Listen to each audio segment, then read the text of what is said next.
Assalamualaikum and hi everyone, my name is Hafiz bin Yahya, and for today's video, I will be reviewing the article titled Should Leaders Prioritize Conflict Mitigation or Conflict Resolution by Anna Shields. This article discusses the growing importance of conflict mitigation skills in today's workplace and examines whether leaders should focus more on reducing the severity of a conflict rather than just resolving it.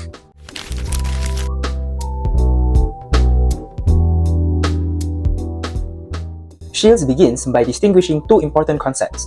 Conflict resolution refers to finding a solution for a conflict, while conflict mitigation focuses on reducing the severity and negative impact of a conflict, especially before it escalates.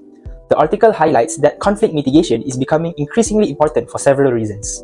Firstly, rising workplace conflict due to tension over return-to-office policies, intergenerational differences, and diverse expectations within teams.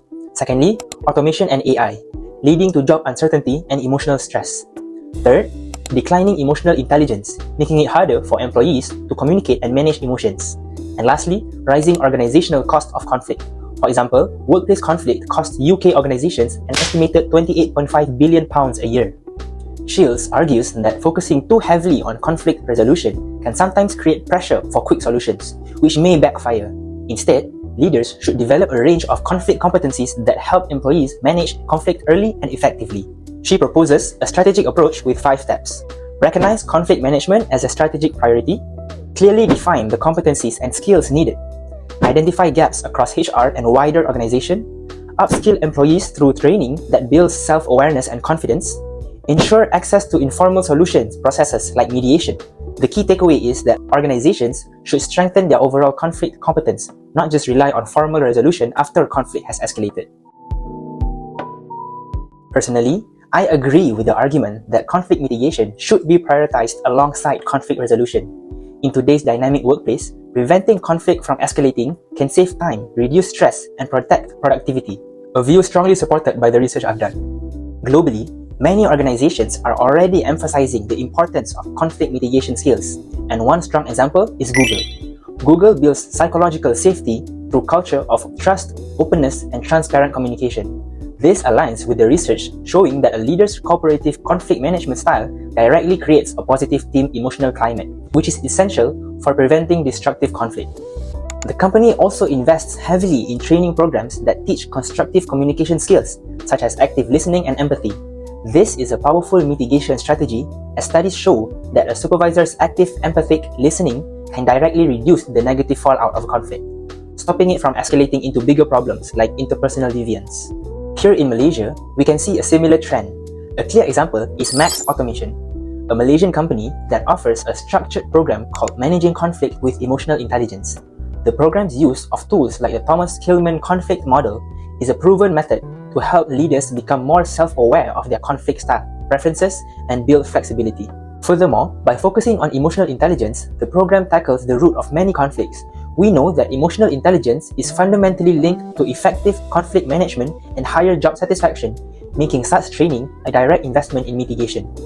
This approach is crucial because we also know that unresolved interpersonal conflict can predict workplace ostracism, a serious issue that requires proactive prevention. However, while conflict mitigation is important, the research confirms that specific conflict management strategies are still critically needed for successful resolution, especially when conflicts are already entrenched or involve serious issues. The key is balance. Use mitigation and a cooperative style for daily tensions, and apply formal resolution strategies for more serious or intractable issues. Based on the research done, here are several recommendations for managers.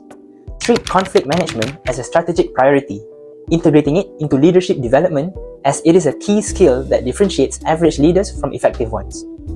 Implement training that builds emotional intelligence, as it is the foundation for managing stress, building relationships, and handling disagreements constructively. Train leaders specifically in a cooperative conflict style and active empathic listening to foster a positive team climate and act as a buffer against conflict escalation. Equip all employees with a toolkit of specific conflict management strategies to ensure that they can adapt and successfully resolve disagreements, particularly in diverse environments. Create systems that monitor for early signs of conflict, like ostracism, and ensure access to supportive mediation, recognizing that some conflicts require structured resolution. In conclusion, Anna Shield's article provides a relevant and practical perspective on modern conflict management. I agree with her argument that leaders should prioritize conflict mitigation while still valuing conflict resolution when necessary. By developing a broad set of conflict competencies, such as emotional intelligence, communication skills, and early intervention strategies, organizations can reduce costs, prevent escalation, and build stronger team relationships. A balanced approach to conflict ultimately supports both productivity and a healthier workplace culture. That is all from me. Thank you for watching.